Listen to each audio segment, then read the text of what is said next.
कि हम जो है इस भीड़ में क्यों आज पहुंचे, आज अपने कायद को सुनने क्यों पहुंचे, आखिर इसकी जरूरत क्यों पेश आई कि 75 साल बाद आज हमारा एक ऐसा कायद हमारे बीच आ रहा है कि जिसको सुनने के लिए हम इतनी भारी तादाद में चलकर इस धूप में आए हैं। उसकी एक वजह यह है कि 75 सालों से इस मुल्क में हम लगातार अपना वोट देते आए, इक्तदार में लोगों को पहुंचाते रहे, अपनी नुमाइंदगी करने के लिए लोगों को भेजते रहे, ऐवानों में लोग जाते रहे, लेकिन उसी ऐवानों में मंसूबाबंद तरीकों से जब आपके खिलाफ एक कानून बनाया जाता था तो सबकी जुबान पर ताले लगे हुए थे। आप सब जानते होंगे इस मुल्क में एक साजिश रची जा रही है संविधान को कमजोर करने के लिए। रोज संविधान के खिलाफ ऐसे ऐसे कानून लाए जा रहे हैं ताकि एक जात एक धर्म के लोगों को मजबूर किया जाए कि वो परेशान हो, परेशान होने के बाद दूसरे धर्म के लोगों को ये बताया जाए कि हम ही हैं जो इनको परेशान कर सकते हैं, और इस मुल्क को हिंदू और मुस्लिम के नाम पर बांटने की कोशिश की जा रही है।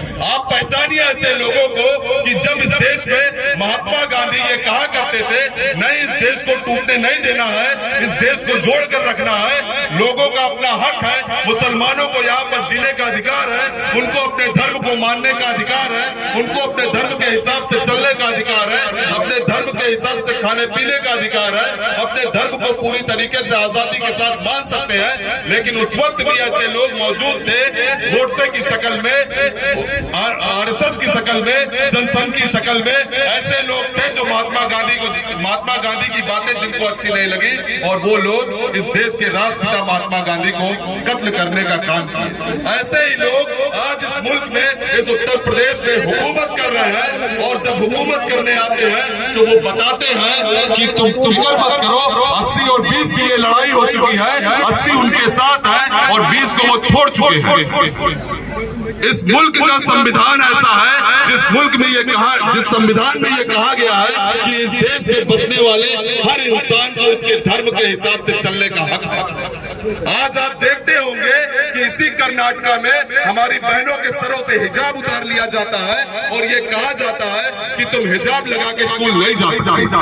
मैं आपके बीच ये सवाल करना चाहता हूँ, क्या सरदार इसी हिंदुस्तान में रहने वाले सिख भी हमारे भाई इसी देश में रहते हैं, उनका अपना धर्म है, सिख अपने सर पे पगड़ी बांधते हैं, हिंदू भाई इसी देश में रहते हैं, वो अपने सर पे चूड़ी रखते हैं, हाथ में कलेवा बांधते हैं, कड़ा पहनते हैं। आखिर किसने इनको ये इजाजत दी कि ये हमारे भाइयों के या हमारी बहनों के सर से हिजाब हटाए? मैं आपके सामने ये बात बड़ी जिम्मेदारी से कह रहा हूँ कि जिन लोगों ने आज हमारी बहनों के ऊपर से हिजाब हटाने की कोशिश की है, कल यही लोग हमारे सरदार भाई के सर से पगड़ी हटाने का काम करेंगे। क्या इस मुल्क में दलितों पर अत्याचार नहीं हो रहे हैं? लगातार दलितों पर अत्याचार आज भी हो रहा है। अगर एक दलित भाई मूंछ रख के निकलता है तो कुछ साजिश करने वाले लोग, कुछ ऐसे फिरका परस्त लोग इसी समाज में बसते हैं, हमारे और आपके बीच में बसते हैं कि उसके मूंछ से, दलित भाई के मूंछ से भी उनको ऐतराज होता है, दलित भाई के मूंछ को वो बर्दाश्त नहीं कर सकते और उस दलित भाई की हत्या करने का काम करते हैं। क्या यह बात सच नहीं है कि हमने अब सोशल मीडिया और तमाम न्यूज चैनलों में ये देखा है कि कैसे एक दलित भाई घोड़े पे चढ़ के बारात लेके जा रहा था, किसी फिरका परस्त को ये बात खराब लग गई। ऐसे लोग भी मौजूद हैं जो बात करते हैं मनुस्मृति की, उनको मालूम है कि दलित घोड़े पे नहीं चढ़ सकता, घोड़े पे तो सिर्फ महाराणा प्रताप का हक बनता है। ऐसे लोगों ने उसके साथ जुल्म किया, अत्याचार किया और उसको बेरहमी से कत्ल करने का काम किया। इसी मुल्क में, इसी हिंदुस्तान में ऐसे ऐसे दिन भी देखने पड़े कि एक दलित भाई अपनी लाश को ले जाने के लिए कह रहा था कि मेरे भाई का कत्ल कर दिया गया है, मैं उसकी लाश लेकर जाना चाहता हूँ, उसका अंतिम संस्कार करना चाहता हूँ, लेकिन कुछ लोगों ने उस पुल से उसकी लाश को गुजरने नहीं दिया, मजबूरन रस्सी में बांध के उसकी लाश को बगल से निकाल कर किस तरीके से दलित भाई लाश ले गए। क्या आपने नहीं देखा था कि इसी प्रतापगढ़ के सदर विधानसभा में एक दलित भाई जब ये कहता है कि मैं चुनाव लड़ना चाहता हूँ, आखिर कहां से चुनाव लड़ूं? लोगों ने कहा कि तुम दलित हो, तुम चुनाव कैसे लड़ सकते हो? या तो हक बनता है शिवाकांत ओझा का, या तो हक बनता है धीरज ओझा का, या तो हक बनता है विनोद दुबे का, या तो हक बनता है और सारे लोगों का। तुम यहाँ चुनाव कैसे लड़ सकते हो?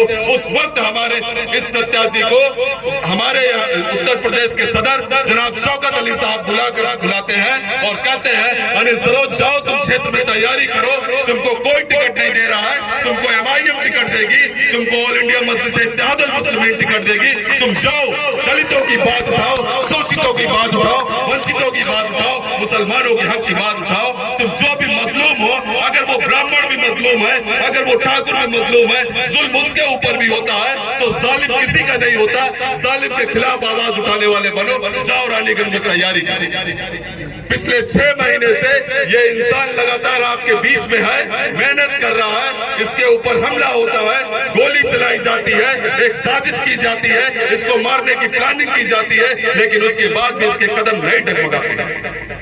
उसके बाद भी ये इंसान मजबूती से डटा रहता है, ये कहता है कि तुम मेरा कत्ल कर सकते हो, तुम मेरी जान ले सकते हो, लेकिन मेरे इरादे को नहीं तोड़ सकते। मैंने कसम खाया है कि रानीगंज की सरजमीन पर 10 मार्च के बाद इंशाअल्लाह जालिम यहाँ पर नहीं टिकेगा। जिस तरीके से तुम कहते हो कि जो लोग अपराधी हैं उनकी जगह या तो कब्रिस्तान है, या तो शमशान है, या तो फिर जेल है, उसी तरीके से आपका ये प्रत्याशी कहता है कि रानीगंज विधानसभा में जालिमों की जगह नहीं है, जालिमों छोड़ दो रानीगंज, यहाँ से चले जाओ, जालिमों को यहाँ नहीं बसने दिया जाएगा। क्या इसी प्रतापगढ़ में हमने नहीं देखा कि किस तरीके से हमारी बहन राबिया का कत्ल किया जाता है? आज जो साहब आपके बीच आए हैं वो कहते हैं कि मुझे वोट दे दो। क्या हमने नहीं देखा कि मानधाता के एक बच्चे को, टेम्पो चलाने वाले इश्तियाक को किस तरीके से पुलिस आती है, उठाकर लेकर जाती है, उसको ले जाके उसके पैर में भीगा हुआ गमछा बांधती है, दाहिने पैर में गोली मारने का काम करती है, उस बच्चे को अपाहिज बना दिया जाता है। क्या हमने ये अपनी आंखों से नहीं देखा था? जुल्म और ज्यादतियों की हद बढ़ चुकी थी, इतनी हद बढ़ चुकी थी कि मैं आपके सामने जिम्मेदारी के साथ कह रहा हूं, इस सरकार में प्रशासन सरकार के इशारे पर काम करती थी, सरकार के इशारे पर काम करते हुए प्रशासन ने गौकशी के नाम पर लाखों घरों, हजारों घरों को उजाड़ दिया। क्या हमने नहीं देखा कि किस तरीके से हमारे ऊपर जुल्म हुआ? लव जिहाद के नाम पर कितने बच्चों को जबरदस्ती जेलों में डाल दिया गया, कितने बच्चों का फर्जी एनकाउंटर करके 120 बच्चों को मैं जानता हूं, जिनको देखा हूं कि उनको फर्जी एनकाउंटर करके उनके पैरों पे गोली मार के उनको अपाहिज बना दिया गया। इसी जेल को मैं देख कर आया हूं, 4 हमारे भाई आज भी जेल में हैं। उन भाइयों का दर्द मैं देखा हूं, उनसे पूछा हूं, उनसे मिला हूं कि तुम बताओ कि तुम्हारे साथ क्या हुआ। उन्होंने बताया सुजात भाई 2017 से पहले हमारे ऊपर एक मुकदमा भी नहीं कायम, 2017 के बाद मुकदमे कायम होने शुरू हुए, उनको गुंडा बनाया गया, उनको गैंगस्टर बनाया गया, और एक दिन पुलिस आती है, मैदान में खेलते हुए बच्चे को उठाती है, उठाकर लेके जाती है, रात के 12-1 बजे खीरीबीर पुल पर उस पर गोली मार दी जाती है, उसके बाद उसे जेल में डाल दिया जाता है। क्या इस मुल्क में मानवाधिकार नहीं है? क्या इस मुल्क में मानवाधिकार नहीं है? क्या आप सबने नहीं देखा कि उत्तर प्रदेश में सबसे ज्यादा एनकाउंटर हुए हैं? क्या NCRB की रिपोर्ट ये नहीं बता रही है कि किस तरीके से साजिश करके जेलों में हमारे बच्चों को रख दिया गया है? क्या ये बात सच नहीं है कि आपका कायद पहलवान में चिल्लाकर कहा था कि जो कानून UAPA तुम बनाने जा रहे हो, इस कानून का इस्तेमाल तुम हमारे ऊपर करोगे? आपको पता है मेरे दोस्तों, उस वक्त ऐवान में समाजवादी पार्टी के लोग भी मौजूद थे, उस वक्त ऐवान में शफीकुर रहमान बर्क साहब भी थे, उस वक्त ऐवान में ST हसन साहब भी मौजूद थे, उस वक्त ऐवान में आजम खान साहब भी मौजूद थे, उस वक्त उसी ऐवान में मुलायम सिंह यादव और उनके बेटे अखिलेश यादव भी मौजूद थे। जिन 5 विधायकों को आपने अपने 75% से 5 सांसदों को अपने वोट से सांसद बना के भेजा, क्या रिपोर्ट ये बात नहीं बताती है कि आपने 75% अपना वोट बीजेपी को हराने के नाम पे दिया समाजवादी पार्टी और बसपा गठबंधन? 2014 में आपने अपना वोट दिया, 2017 में आपने वोट दिया, 2019 में आपने वोट दिया, आखिर आप कब तक वोट देते रहोगे? गड़बड़ दिखाते हैं। क्या आप क्या आपने नहीं देखा था कि कैसे यूएपीए के नाम पे हमारे भाइयों को जेल में डाल दिया गया? क्या आपने नहीं देखा कि उमर खालिद नाम का एक बच्चा और कन्हैया कुमार नाम का दोनों साथी साथ पढ़ा करते थे, जेएनयू में तालीम हासिल किया करते थे, जब मुल्क पर महंगाई के नाम पर वो प्रोटेस्ट किया करते थे, यूनिवर्सिटी पर हमले के नाम पर वो प्रोटेस्ट किया करते थे, वो चिल्लाया करते थे, विरोध प्रदर्शन जो उनका संवैधानिक अधिकार है उसको किया करते थे। लेकिन कन्हैया कुमार होने की वजह से आज बड़े नेता बन गए हैं, आज कांग्रेस के बड़े नेता हो गए हैं। आपका भाई उमर खालिद इस वक्त जेलों में पड़ा हुआ है। क्या ये बात सच नहीं है? इसी हाथरस में दलित की बच्ची के साथ बलात्कार किया जाता है। इसी सरकार में, योगी सरकार में, रात के 12-1 बजे अंधेरे में प्रशासन की मौजूदगी में उस दलित की बच्ची को ले जाकर जला दिया जाता है। उसका अंतिम संस्कार बगैर उसके माँ बाप की इजाजत के कर दिया जाता है। क्या ये बात आपने नहीं देखा था? दलितों के साथ किस तरीके का जुल्म किया गया इस उत्तर प्रदेश में पिछले 5-7 सालों में?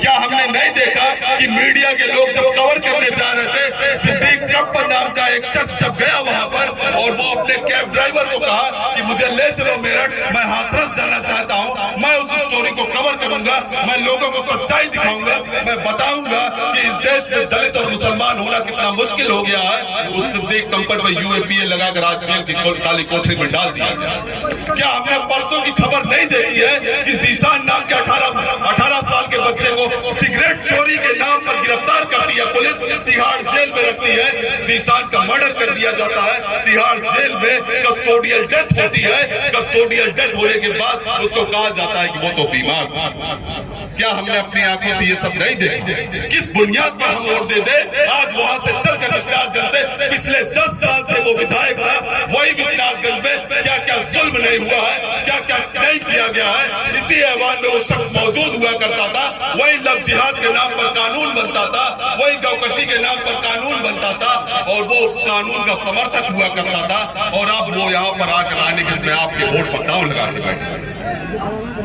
मेरे बहुत सारे भाई आपके बीच आते होंगे और कहते होंगे कि बीजेपी जीत जाएगी, वोट दे दो।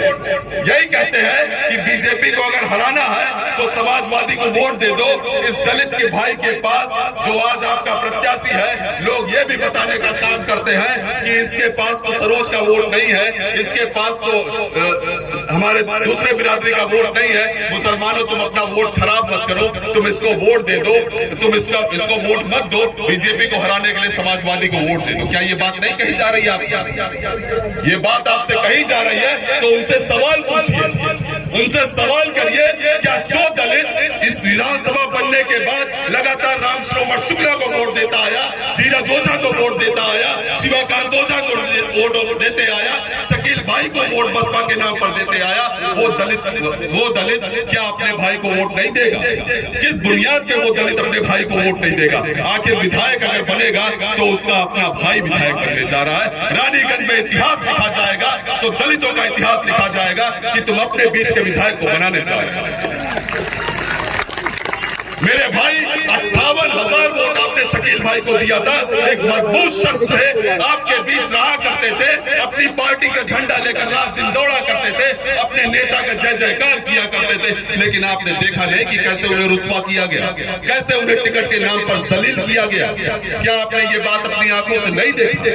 क्या आपने नहीं देखा कि सयाद अली चच्चा के साथ क्या जुल्म किया गया? लगातार वो आपके बीच आते थे, वो लड़ते थे, वो बोलते थे, अपनी पार्टी और अपने अलग का झंडा लेकर वो निकलते थे आपके बीच में, भले वो किसी भी पार्टी से रहे हो, किसी भी विचारधारा से रहे हो, लेकिन उनके साथ अन्याय किया गया कि नहीं किया गया? विश्वनाथगंज के एक आदमी को लाकर आपके ऊपर मुसल्लत कर दिया गया। मैं दावे के साथ कह रहा हूं, अगर आप वोट दे दोगे तो 5 साल वो विधायक रहेगा, थानों की दलाली उसके लोग करेंगे, ठेका और टेंडर उसके लोग लिया करेंगे, तमाम मुखबिरी करने वाले उसके लोग हुआ करेंगे। 5 साल बाद जब वो आपके बीच में रुस्वा हो जाएगा, जलील हो जाएगा, तो वही इंसान भाजपा में शामिल हो जाएगा, वहां से टिकट लेकर आएगा, दोबारा फिर विधायक बनेगा। इनका इतिहास बताता है। आपसे मैं बड़ी यकीन और उम्मीद के साथ कह रहा हूं, मैं आपसे कहना चाह रहा हूं, अपने वोट को, जो आपको जमहूरियत में, डेमोक्रेटिक कंट्री में, लोकतांत्रिक मुल्क में आपको सिर्फ 2 हक मिले हैं। अगर कोई जालिम आप पर जुल्म करता है तो आपको कहा जाता है कि कि आप पलट कर उसको मत मारो, आप प्रशासन से मदद मांगो, आप मुकदमा लिखाओ, FIR लिखाओ। अगर वो प्रशासन मदद नहीं करती है तो कोर्ट का रास्ता देखो, न्यायाधीश के पास जाओ, जुडिशरी का सहारा लो, मुकदमा कायम कराने का काम करो। ये अधिकार आपको मिला हुआ है कि आप उससे लीगल लड़ाई लड़ो, कानूनी लड़ाई लड़ो। दूसरा अधिकार इस मुल्क में जो आपको मिला है वो ये मिला है 5 साल में 1 दिन आपको मिलता है, 5 साल में 1 दिन आपको मिलता है। अगर आप कहते हो कि हम पर जुल्म हो रहा है, हमारी बहन बेटियों पर जुल्म हो रहा है, हमारे घरों पर पुलिस दबिश के नाम पर आती है और लूट करती है, आपके सामने ये शख्स जो खड़ा है इसके घर पे भी पुलिस ने 19 तारीख की घटना थी, 19 तारीख को मतदान में जो मसले हुए थे, 20 तारीख को पुलिस मेरे घर पे आती है और मेरे घर को तहस नहस करने का काम करती है। क्या शुजातुल्लाह आपको गैंगस्टर दिखाई देता है? शुजातुल्लाह आपको गुंडा दिखाई देता है? अलीगढ़ मुस्लिम यूनिवर्सिटी से तालीम हासिल करने के बाद जब मैं यहाँ आया तो मैंने यही सोचा था कि नई जुल्म नहीं होने दूंगा, क्योंकि मैं कानून पढ़ कर आया हूँ, कानून के सहारे अपनी लड़ाई लड़ूंगा। मेरे घर को 20 तारीख को आकर तहस नहस कर दिया था। क्या आपने नहीं देखा? अगर 19 तारीख की घटना थी तो 20 तारीख को प्रशासन क्यों नहीं मुझे गिरफ्तार करना चाहा? प्रशासन की जिम्मेदारी है, CRPC में ये लिखा है, मुझे नोटिस मिलती, सम्मन मिलता, MBW लेकर आते, बयासी करते, कुड़की करते, लेकिन किसने तुमको यहाँ दिया था कि मेरी माँ के पास मेरी बेवा माँ मौजूद थी, मेरे घर पे मेरी बहन मौजूद थी, मेरी वाइफ मौजूद थी, मेरे 2 छोटे छोटे बच्चे थे, 90 साल का दादा था, घर पे एक इंसान नहीं था, एक मर्द नहीं था, लेकिन पुलिस 100 की तादाद में पहुंचती है, मेरे घर को तहस नहस कर देती है, मेरे बहनों के साथ जुल्म करती है, मेरी माँ के साथ जुल्म करती है। क्या ये बात सिर्फ मेरे साथ हुई है? आप बताइए रानीगंज में किसके साथ ये नहीं हुआ? किस रिश्तेदार के साथ आपके नहीं हुआ कि नहीं हुआ? जब हुआ है तो सिर्फ और सिर्फ आपसे एक ही बात कहूंगा दोस्तों कि जुल्म और ज्यादतियों से लड़ने के लिए इस मुल्क में हमको जो अधिकार दिए गए हैं उस अधिकार का इस्तेमाल करिए। उस अधिकार में अपना एक कायद है, अपना एक बैरिस्टर है जो लिंकन हिल से तालीम हासिल किया, जहां से अल्लामा इकबाल ने पढ़ाई करी थी, जहां से डॉक्टर भीमराव अंबेडकर ने तालीम हासिल करी, जहां से इस देश के पहले प्रधानमंत्री पंडित जवाहरलाल नेहरू ने तालीम हासिल करी, जहां से बाबा साहब भीमराव अंबेडकर ने तालीम हासिल करी, जहां से महात्मा गांधी ने तालीम हासिल करी। मुझे फक्र है कि मेरा कायद उस यूनिवर्सिटी का पढ़ा है, वहां से बैरिस्टर की डिग्री उसके पास है, वहां से उसने दुनियावी तालीम हासिल की। क्या आपको इस बात का फक्र नहीं है? अगर फक्र है तो हाथ उठाकर कहो कि मैं वैसी हूँ, कहो मैं वैसी हूँ, कहो सब मैं वैसी हूँ। आप सब वैसी हैं, कोई आपको नहीं रोक सकता, कोई आपको नहीं दबा सकता। बहुत दिन तुमने जुल्म कर दिया, 75 साल बाद ही सही, लेकिन अब हमें होश आ गया है। इंशाअल्लाह हम अपने एक एक अपमान का बदला जमहूरी तरीके से इस मुल्क में लेने का काम करेंगे। और 27 तारीख को जब आप अपने घरों से निकलोगे तो आपके सामने कोई नहीं होना चाहिए, आप किसी को नहीं देखोगे।